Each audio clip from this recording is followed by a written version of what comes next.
So, ano ba yung mga basic na mga nasa shapes? So, triangle, tatlong angles.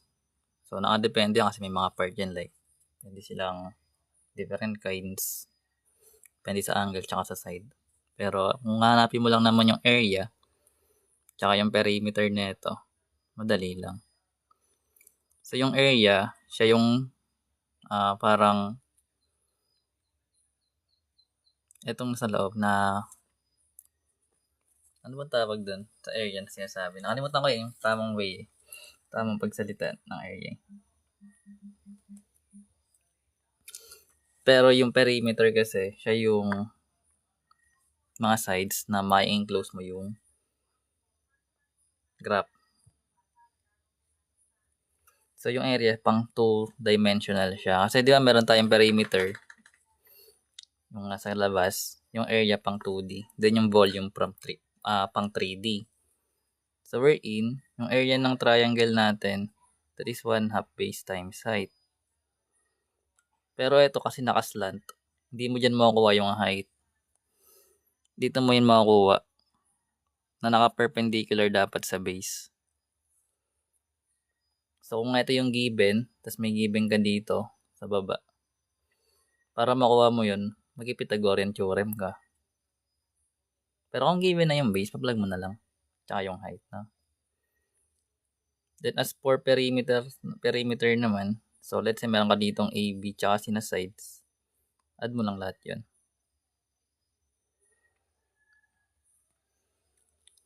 Rule for reflection. Ba nag-add lang? Hindi. Sabihin mo yung ano. Meron na ako nyan guys dito.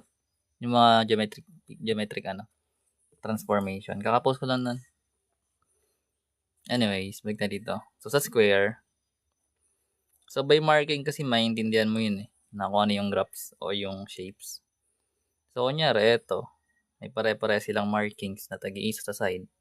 So, kahit ilagay mo dito is 5, alam mo na kung ano yung side na ito nasa gilid. Kasali na po doon yung rotate. Ando na lahat. Pakita ko nga. Ano muna, ads. Ads muna tayo guys, no? Ads. Sa ads. Ads muna. Subscribe ka na pag pumunta ka doon, ha. Nandito siya sa mga beads. Wait lang, labo Ayan. Pero nandito na yun sa playlist. Nakalagawa ko lang na. Ayan. Geometric transformation. Rotation. Pero yung kompleto niyan guys nandito. Yung wala ka nakikitang rotation, nandiyan yung 4. Anyways, so explore mo na lang balikan tayo. I thank you na agad. So, kunyari, ito meron tayong squares, no?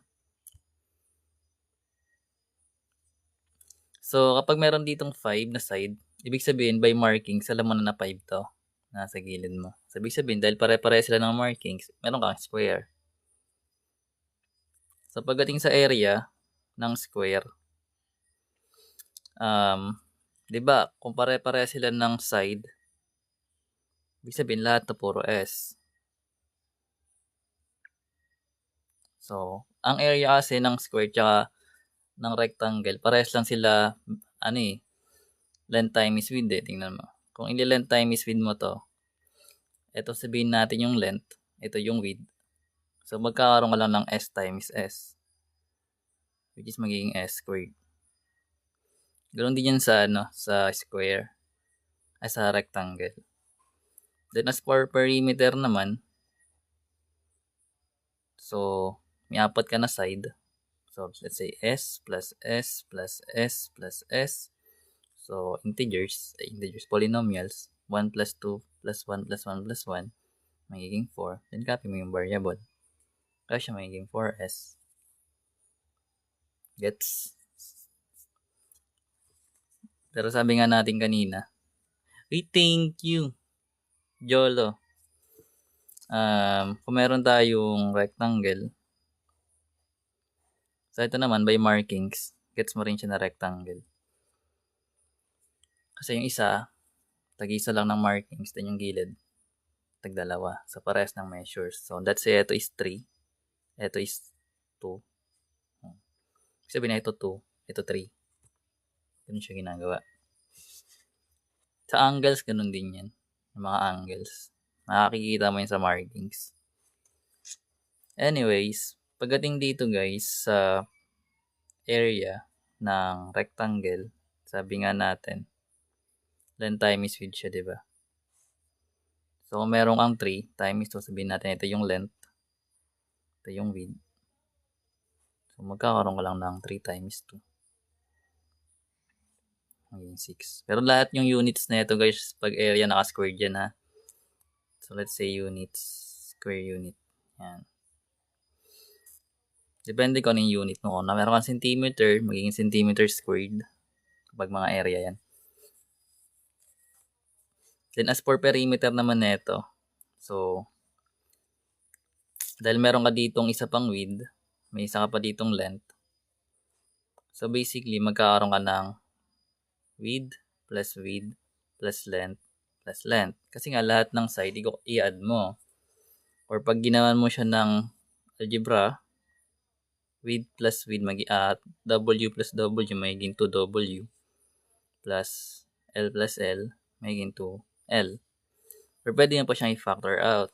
So, dahil pwede mong ilabas yung 2, magkakaroon ka ng W plus L or L plus W. So, dapat familiar ka sa mga ganyan. Ano pa ba mga inaano dito? May given ka, di ba? Ano sabi mo? 12 length and 4 ba yun? Nakalimutan ko, tapos pinapahanap yung perimeter. Depende kung ano yung ano mo eh. Kung ano yung given mo na shape eh. So, kung meron kang perimeter, tapos, ano yun? Kung rectangle yan, ganito gagawin mo. Like, 12 plus 12, that is 24. Then, 4 plus 4, 8. So, 24 plus 8, may 32 yung perimeter mo nun. Ano pa?